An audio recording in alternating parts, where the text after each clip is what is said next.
You're tuning in to the Careering with Cameron podcast, your safe place for asking all the dumb questions about finding a job.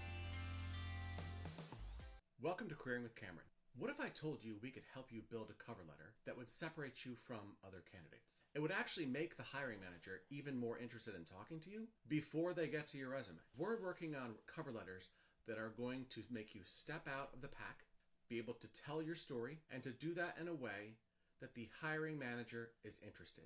Now, there's a lot of things we're going to cover in today's episode, but we're going to help you to separate yourself and be one of those candidates they can't wait to meet. So you found the dream job. You found the dream company. You found just the person that is doing something so exciting you can't wait to work on their team. How are you going to get there? It's the cover letter. In most places, the people that I work with get to a point where the resume is complete. It looks great. It aligns with the job description or aligns with what your goals are. And now there's a cover letter. Everybody's worst nightmare. What do I put in that cover letter to make me tell my story in a way that they will still include me? We've spent all this time on a resume, all this time to try to figure out how I can tell them who I am and why they should hire me. Now I need to do it again in a cover letter? How do you do that? So here's a few secrets. One, working on the cover letter, we want it to be something that's A, telling them about you. B, it needs to tell them why you're interested in this opportunity.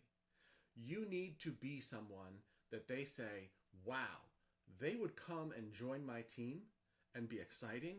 They would help to build their skills. They would make the team better. And here's why.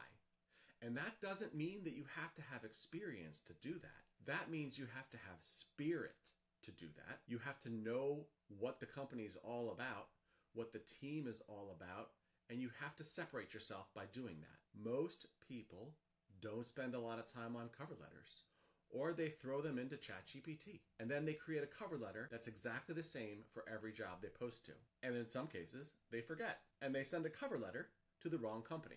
This happens more often than you think. So the goal is, let's figure out how to go ahead and one, make sure that they're interested in you.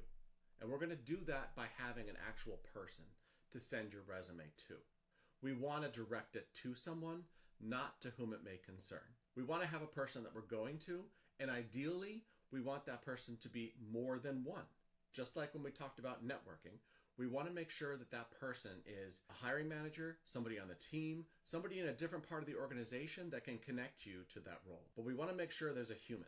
Two, we want to make sure they know what you're talking about. We want to make sure that you've identified an opportunity. Either the opportunity is something that's already there, that's posted, or it's an opportunity that's not posted, but you feel as though there could be an opportunity for you to join the organization based on your interests and or skills. Three, we want to make sure that they're receiving the cover letter and it is complete. It is not incredibly long. They're not going to spend all day reading it. We don't want a novel. What we're looking for is a cover letter that says, I'm Kevin, I'm interested in Talent Connect, and the reason I'm interested in Talent Connect is because I'm a connector. Also, I'm excited about your organization because of its growth and its ability to help people find their next role. Those are the things we're looking for in a cover letter.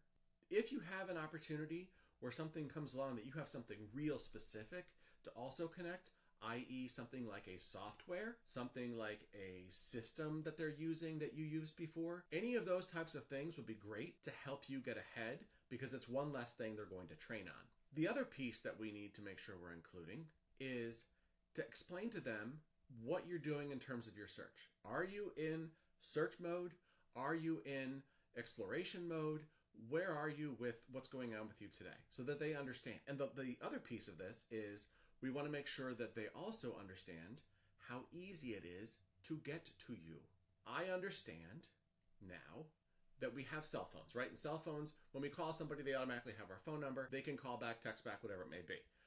We're also going to be texting. We're also going to be emailing. Like really, they should have our information. But what happens if you're being considered for a role and it's you and 3 people and somebody else that's there has their phone number very clearly laid out in the cover letter as, give me a call, shoot me a text, whatever it may be, not that informal, but but whatever it may be, to get in touch with me, they're going to go there first because you're easier to find. They don't have to go find your resume or go find your application to find you. They can go right there, give you a call, shoot you a message, and be able to get in touch with you very, very quickly. You want to be first all the time. Make it easy to get back to you. Make it easy for them to know when you're available, and make sure that they understand that you are going to follow up. So, when you set up that follow-up time, when you're looking at sending Kevin your resume on a Thursday, and you're going to go ahead and follow up with him by Tuesday, which is plenty of time to understand where he is with your resume, cover letter, possible opportunities. That's going to need to then happen on Tuesday, okay? So the example would be, Kevin, I'm going to follow up with you by Tuesday at 2 o'clock if I don't hear from you. I know your schedule's really busy, and I certainly don't want to add another task to that schedule. So I'm going to go ahead and follow up with you at 2 o'clock on Tuesday. I'll speak to you then. If you need something before, please let me know. That's easy. They know you're coming. They're prepared for it. If they want to dodge it, sure, they can dodge it. But chances are, if you're that complete, that prepared, and that on point, they're like, I need to talk to this person. They really know what they're doing. Now, if you do the follow-up plan and you don't follow up then, that's a huge mistake, okay? You have to do something that you say you're going to do, especially in the cover letter. Taking a step back. So cover letters, historically, cover letters started as the piece of paper that went on top of your resume when someone mailed it. That's a long time ago, okay? Then it became the piece of paper that went on top of your resume when you faxed the resume. And, you know, it was like essentially like a wrapper to keep the really nice paper looking even nicer while you were sending it around. Not seriously, but kind of seriously. So that was essentially what the cover letter was. Then we got to the next point, which was the cover letter became just an email that you directed to the hiring manager with your resume as an attachment. That is certainly something that is okay to do today, but ideally you want it to be a cover letter and a resume. Ideally you want them to be two separate files that you send along with it. And again, the cover letter that we're talking about today is not necessarily the cover letter that you're including in your application. I want you to be sending your cover letter to a person, not a system. The cover letter that goes to the system is very basic and gives them basic information about, you know, the position, you, why you're interested. That's pretty much it. This is something we're using as a tool to get in front of this person. And the way around, as we've discussed already, the way around the application process and AI and all of those pieces is by going to a specific person, finding that person, finding their email, getting a message to them, or even getting a hard copy to them, depending on what type of role they're in. So that's the goal. The other pieces here, going back to, you know, the evolution of the cover letter, it's a really nice way to call somebody out as somebody that you would love to get to know. Not in a creepy way. We're looking at how do you get to know someone who might be in a role you hope to evolve to at some point in your career. You would be surprised. I get this question all the time working with students. Can I reach out to the CEO? Absolutely. The reason you're reaching out to the CEO, more than likely in a smaller company, like Fortune 1, even Fortune 5, that might be a bit more of a challenge, but certainly smaller companies, the CEO is the person who knows where all of the challenges really are on a very, very deep, specific level. So if somebody's coming to them that can solve any of those problems, they're going to want to talk to you. Also, and I say this as a founder and entrepreneur, there's nobody that wants to talk more about what they're doing than somebody who's running a company. They love it. So if you can come back to them and say, tell me about what it's like to be CEO. Tell me about what it's like to be managing this challenge that you've navigated so well, and now you're able to move forward. How did you do that? I would love to know more. In school, I learned about some of these challenges and how to get around them. Here's what we did. Here's a project we worked on. These are all pieces you can add into your cover letter. Again, we don't want it to be, you know, a novel, but we want these little hooks there so that you're getting their attention and they want to talk to you. The other component beyond just, you know, making sure that you have a person, making sure you're specific about what you're interested in, and that can be as simple as like, I'd like to get to know you because I love the organization that you lead, and my goal is to find an opportunity in an organization like that. or your organization if you want to go directly at them. Here's, some things I'm interested in. That's great. But also being able to let them know, hey, there are opportunities that I think I can help your organization with based on my exceptionally current, and this is for students especially, exceptionally current skills in this field coming directly out of a higher education program. So those are pieces you want to be able to use. The technology and science that you've been able to work with in a college, either undergrad or graduate, is going to separate you because most organizations cannot afford all of that technology and all of that science. You know more than you realize coming out. Your experience and your history there are really important to finding new options for these organizations. So use them, okay? So put those together in your story. Make sure you're giving them follow-up. Make sure you're telling them when you're going to follow up. Make sure they can easily reach out to you. If they're like in a meeting and they go, you know what, I just got an email from someone who can probably fix this problem or at least help us with the problem. Why don't you call them? I'm going to send you this email. Who knows if your resume and cover letter will actually link to it? Let's just say bizarrely it doesn't. Now they only have the email and they're missing your contact information. If it's in that email, they have the information that they need. If it's in the it's in the cover letter, obviously it's still in the information that they need. So it's all right there. Make sure that that's there. Again, I can't say it enough. Make sure that you're following up with when you're going to follow up. And make sure that that follow-up date is no more than 5 days forward. So if you send it on a Friday and you say you're going to follow up on Wednesday, great. You can probably do it sooner than that. Do not go a week along because nobody's going to remember what happened a week ago, let alone an email that they read, more than likely. Make it easy, make it fast. Tell them you're doing all the work. All they have to do is listen and have a conversation with you. That's all you're asking for. That's it. So those are all really important pieces with this process. Historically, another piece of the cover letter is that for a long time, and I'm going to say in the late 90s, early thousands, one of the key pieces in a cover letter was to inform somebody of your intention to relocate to that place so that they know you don't need relocation assistance and they know that you know where the position is located. If you're in a situation where you are considering a relocation, A, call us, but B, also make sure that you are identifying that you will be relocating and why within reason, right?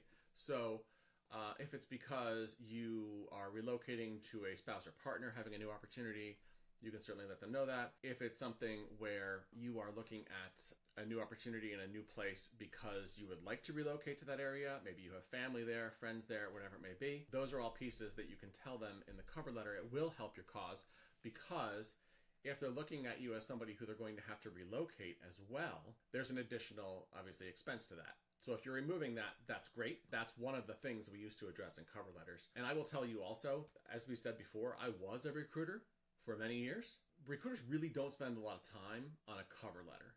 So if they look at it at all, frankly, more than likely they're going resume, resume, resume, and then identifying the people that they want to talk to or screen and submit to hiring managers once they've screened them. Or maybe the hiring manager is screening them. The challenge really is making sure that they have the information that they need in the resume, but we're, again, going to a hiring manager with the cover letter. The cover letter, we're not concerned as much with a recruiter getting it and being able to read it. In some cases, they do. There is an exception. The exception is a position that's going to require communications heavily. They are going to take that cover letter and it is going to be one of your writing samples. So make sure that your cover letter is correct, grammatically correct, it's proofread, you have the information there that you need, there are not typos, there are not grammatical errors. Make sure all those pieces are there because you will run into people who are very focused on your communication style and they're going to use the cover letter to judge what your communication style is. Again, not something that you can just throw quickly at a job. This is something that is essentially turning the key in the ignition to start the car, okay? This is the first step in making sure you get to a person who can help you and who can make a difference in your search, in your connection. They understand who you're going to. It may not be that cover letter and resume land with the person you're directing it to and that's where it stays. It's more than likely going to shift to somebody else. And that's fine. We just want to make sure that everybody knows what you're trying to do with this resume and cover letter. Very important piece. Want to make sure that's in there. As we kind of summarize, the key pieces of the cover letter, the challenges that we face are A, we don't know if they're going to read it or not. But we do know if they do read it, it's another opportunity to make a huge difference. It's another opportunity to connect with that person so they want to talk to us. That's the first thing. Second thing, we want to make sure that it's compelling. We want to make sure that you know things about the organization. The number one question that I get from hiring managers and from human resource friends is we asked them what they knew about Talent Connect and they were blank. Like they didn't really know. Part of that is because the application competition, or application waterfall, as some of my friends call it, is so strong that you're just applying as fast as you can to promote numbers because eventually you'll find an opportunity if you apply to enough jobs. Fine, okay, if that's your plan, that can be your plan. But if you want to have meaningful conversations, we need to have meaningful approaches to those conversations. And so making sure you're researching the company. You have this awesome tool called AI. It's so easy. Do a search on AI. Do a search for the person you're directing the message to see if they have spoken someplace recently. See if they have a YouTube video, podcast, whatever it may be. You can reference something in that struck a nerve with you. That's a huge advantage. Do your homework is the bottom line. Do your homework to make sure that they understand you're not just changing the name, changing the company, and sending it out the door, right? It can't be that. It has to be specific, especially with the opportunity you have with AI to do that. The next piece is to make sure that you're telling them what you're looking for, what you want to do, how you want to get there. What are the goals of this letter for you to move forward? And then how easy can you make that process for them? Not you, them. Make it as easy as humanly possible. Like if you could schedule the call into their own calendar, that would be better. Don't do that. But that's the level of easy we want this to be. We want it to be so easy. They're literally just picking up the phone or pressing a button and meeting you. And there's really not much more thought to it. This makes perfect sense to them. So that's the next piece. Lastly, follow up. Top secretly, it's a test. A lot of times it's a test. If you say you're going to follow up with somebody and you do, they're like, oh, attention to detail. Check the box. If you say you're going to follow up with somebody and you don't, you're gone. It's over. Okay? You have to manage that follow-up, but it is a test, and you're like, hey, here's an open book test. I'm going to tell you I'm going to follow up, and then I'm going to. Sounds silly, but the bottom line is, if you do, you win. Why wouldn't you do that? So that's the next piece, okay? The follow-up. Lastly, make sure that your follow-up is in a small enough window they're going to remember receiving your email. It's not going to be a week and a half out. I also would not send these types of things on like a Friday afternoon when their email is buried in who knows what. I would do it earlier in the week. That's just me. Fridays tend to be the day that everything rolls in there. And now obviously weekends as well. Doesn't necessarily mean that email stops. So that's what I would do, is I would do it earlier in the week, send it to them to connect, go from there. If you have applied to a position, you can also tell them that you've applied to the position already. But your goal is not to be a candidate for that application or the job that you've applied to. Your goal is to connect with them to learn more about the organization and or the position. Okay, so we don't want them to say, well, you applied, so you'll be in the process, you're good. We want to have a reason why they need to talk to you, why they should talk to you. So that's the last piece. These are all things that we work with people to help them to build. And they sound like things that when you listen to the podcast or watch the podcast, hearing them and going, oh yeah, that makes sense. I understand that. But when you're in the heat of the moment, you find that position that you're like, wow, this is exactly what I'm looking for. I can't wait to talk about this role. Do everything you can do to get in front of that organization. We help people to do that. So have a conversation with us. Either send us questions online, that's fine, through LinkedIn, through Facebook. Send us questions that you have in terms of your cover letter. Happy to kind of use some of those in future podcast episodes to answer, or also join us in our circle and we'll be able to chat back and forth with you there. But the goal really is use the cover letter as your kind of secret weapon to get to a decision maker. That's the whole goal of the cover letter. It needs to be there. It definitely needs to be there for those of you who are looking at working with a CV instead of a resume. So maybe you're looking at higher ed, you're looking at something where a doctorate would be required. You're going to want a cover letter because it's going to need to be significantly longer. And we can certainly get more into that if you have questions on that too. So I hope you enjoyed our conversation today. In this episode, we talked about how to build a killer cover letter. And that cover letter is going to help you to hopefully land that perfect job, the dream job, the job you've been hoping for. It's going to separate you. Go ahead and please click subscribe finish up our session. Make sure you're giving us a rating as well, ideally 5 stars. And also, make sure that you get over to the talentconnect.net page and take a look at some of the opportunities we have to help you with your search via coaching. I would love to hear from you. Please reach out. Thanks. Stay in the loop at careeringwithcameron.com/talentconnect or check out our website, www.talent-connect.net.